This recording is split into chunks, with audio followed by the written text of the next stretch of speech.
Right. Because if I'm that poor, I should be working, so I need to get back to work.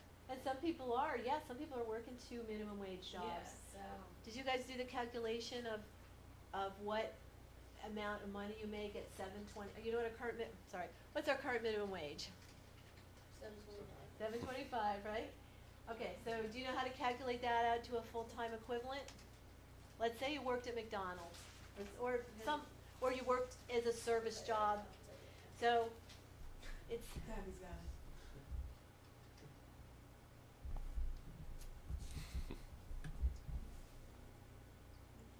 How much you would make? a year. Oh, no, I did it for a So you week. just do 52 weeks. And just multiply. That's 52. Times 40 hours times This is how much you make? 7.25. Yes. Yeah. Oh, all right. Yes.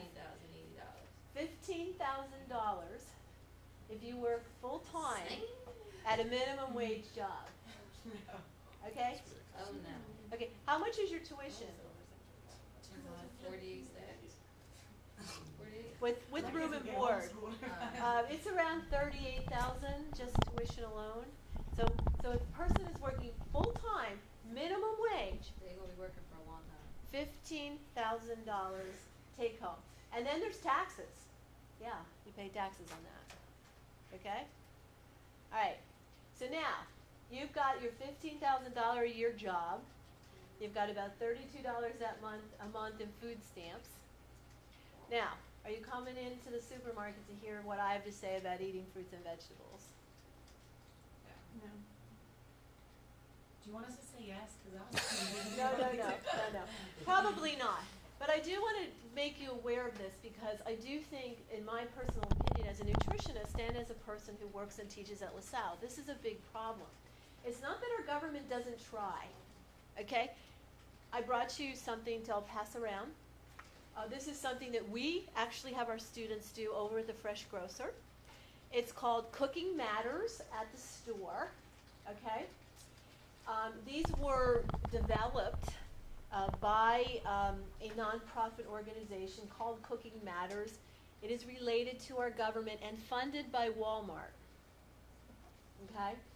And it is meant as a program to help low-income individuals make better choices at the supermarket. So what you were saying, like, okay, in the supermarket, see it's a person who's picking up some produce. You know, let's give them some quick and easy menus and dessert, recipes, and and let's walk through the store and see how we can best spend these food dollars. Okay, so we've done this across the street, and this is what I think you would hear in the news, again, into journalism. We got to be doing more of this, right? We got to do this more. We're not doing enough for people. They don't know how to eat.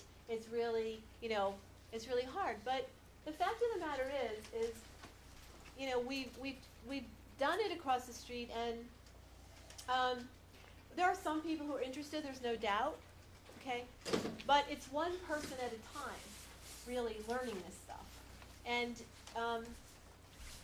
based on having to work hard and having to think about food all the time and being hungry and being food insecure and maybe having to feed a family, it takes a lot of energy to eat right, doesn't it? Do you think? Do you guys eat right? Why don't you eat right? Who said no? I heard a big no over here. Yes, why don't you eat right? I'm broke. Oh, there you go. Broke. It's expensive to eat right. Okay. Why else don't you eat right? I know another reason you guys don't eat right. Yeah. Don't know how to cook. Good. Don't have time. 3 top reasons. No money. Skills. Don't feel like you have skills. Don't feel like you have time. Do you think you're any different than the rest of the world? People who don't have money for food, do you think they feel the same way? Yeah, they do. They don't have money, don't have time. Some don't have skills.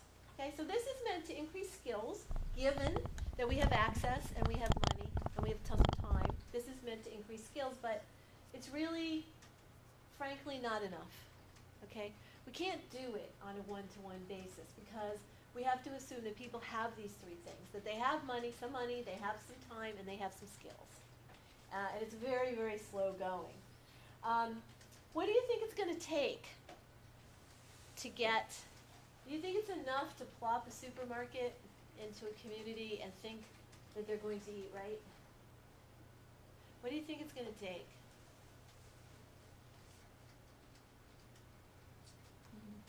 Yeah. I mean, this would never be able to happen, but you would have to like get rid of a lot of the unhealthy food options, and they wouldn't have a choice other than to eat what's good for them. So, what do we think of that? Yeah. I think that like if you come up with a nice catch line or phrase, more focusing on the point of cheaper foods, this is an easy cost, like you can afford this, and then once you're walking around with them or doing whatever and talking about the healthy options, like tie that into it. I think that's better because if I walked, I don't know about anybody else in the class, but if I walked into a supermarket and I saw healthy choices or healthy recipes or whatever, I would be like, okay, I'm like I said, in and out. But like if I saw like cheap meals, cheap recipes, like will introduce you to a whole new lifestyle of spending less money, then I think you would attract more of the community members that are struggling. Okay. Because I think that like people when they first see healthy, they're like, well, I'm hungry, I'm not healthy. I don't care about being healthy. 'Cause Right. You know what I mean? Yeah. So I think that would be like, Yeah. if you focused on that more. Yeah. Or we as a whole focused on that more. Right. So you're talking about sort of some kind of marketing. Yeah, That like a really- marketing aspect. Yeah. Marketing aspect of it. Because like you can always, once you like tie the people, the community in, you can always like preach the healthy choices. But you can't, I think it's harder to preach the healthy choices and then describe like how much cheaper it is. Does that make sense? Make sense? Yeah. Yeah. So. Yeah. So in some ways, when you are food insecure and hungry, the health message doesn't sell itself. And I think that's what you're kind of trying to say, right? Yeah. The health, like eat healthier is not a sell. It really is, people have a lot of stresses and struggles in their lives, just like you do as students. It's no different. Did you have your hand up? Yeah, I was gonna say just education about eating healthy, because I think when you eat one way your whole life, it's Yeah. hard to just completely switch from that. So I think education about how to do that Right. switch would Right. So some education about, switching over, taking small steps. We like to call it in my field, you take small steps, and when you take 10 small steps, you've actually taken a pretty good step, right? Some other thought is to do this in schools. So we do it early and we get kids used to eating better, okay? So we do have some government programs that support that. Does anybody know what is supporting that right now?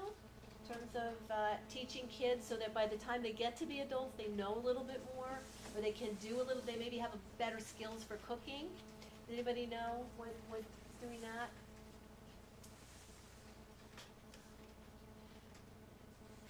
It's actually, you would be surprised at this also, but it's through our school lunch programs. It's the National School Lunch Program.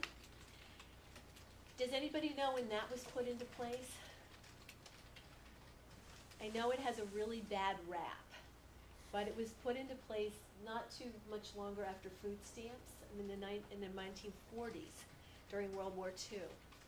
And the reason was to create healthier children and communities, and ultimately in the time of World War II, we wanted a healthier fighting force back in that day. But we did know that child hunger was a problem even from the 1930s and the 1940s. So the school lunch program was set up to feed children at lunchtime so they have something in their stomach so they can learn. Okay? In modern times, in today's world, it's now changed to let's have that program also be healthy so we can teach children what healthy eating is and so that we can minimize their risk of chronic illness. But that came much later. That didn't come around until about 2000, the year 2000. So we operated the school lunch program from the 1940s to about 2000 with just as a feeding program, okay?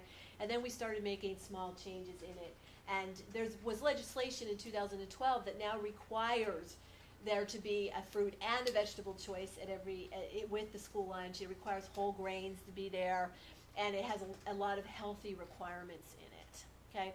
But it was really meant to combat hunger in the first place. So now it also has the combination of health with it. So, what do you think at this point that we can do about this? What do we do about the issue of people having not enough money and perhaps eating badly due to time stress and cost stress and working, jobs that maybe working 2 jobs at minimum wage? Is there anything that we can do about this at this point in time? What do you think? What will help this issue, do you think? Now that we have food store available to us, what do we do next?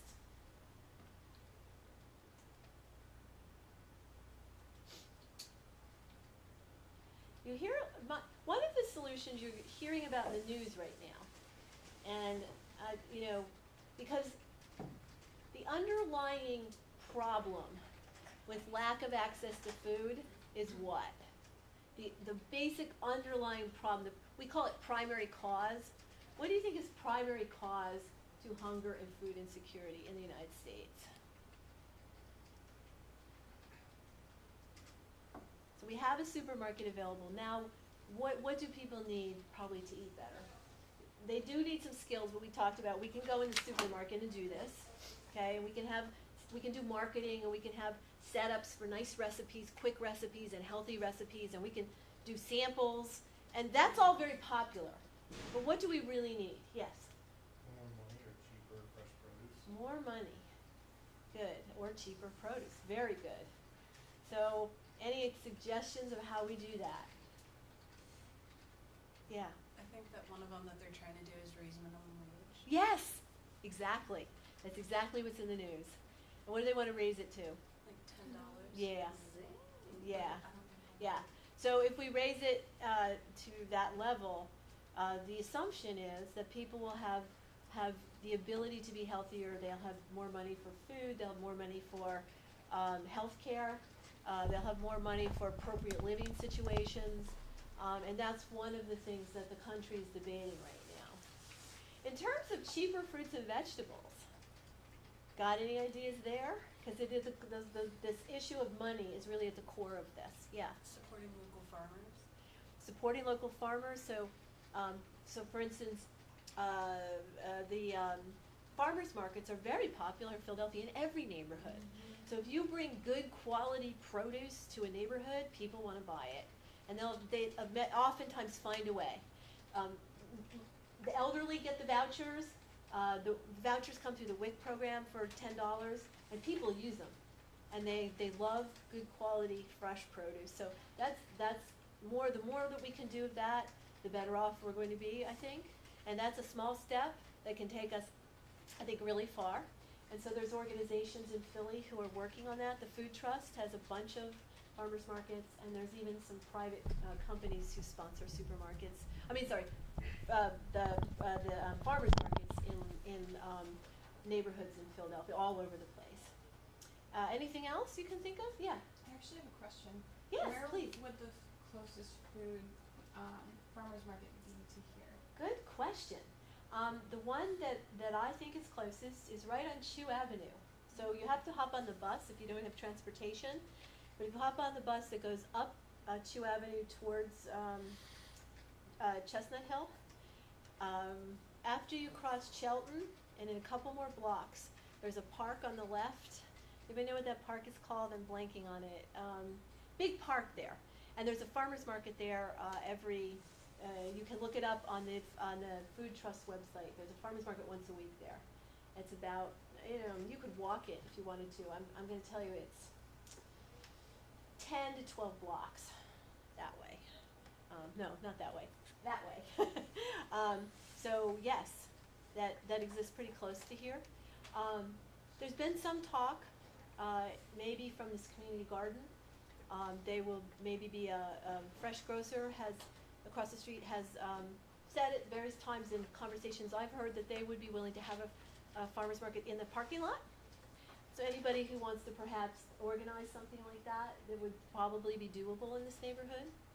And they're pretty generous about sharing their space and their resources with the community.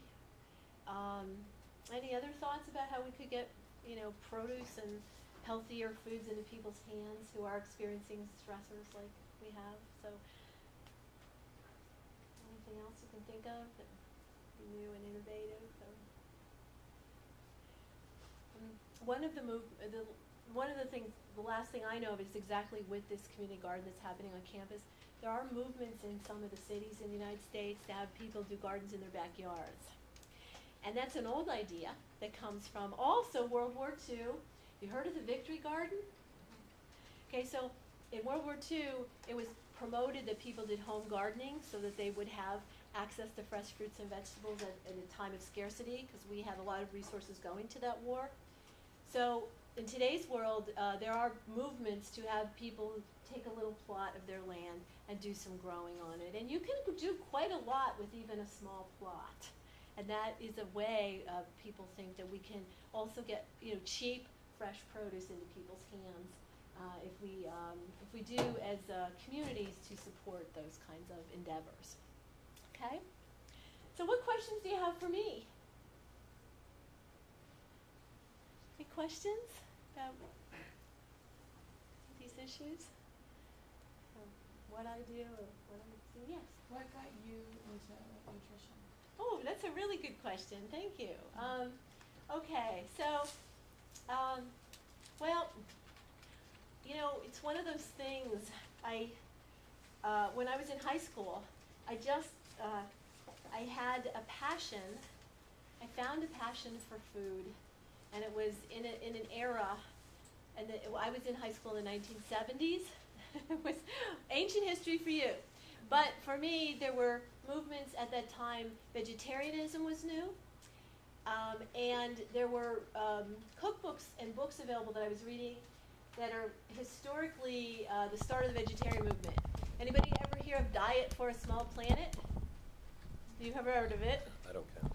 What's that? I said I don't count. I mean, you're talking about So this woman wrote Diet for a Small Planet. It was the first time somebody had put into the popular press that you could combine grains and beans and rice and actually have whole proteins. And I thought that was fascinating. Okay? I read her book cover to cover. Her name's Frances Moore LePay. You can still get this book. It's been updated a zillion times. I have a couple versions of it. I loved that book in high school.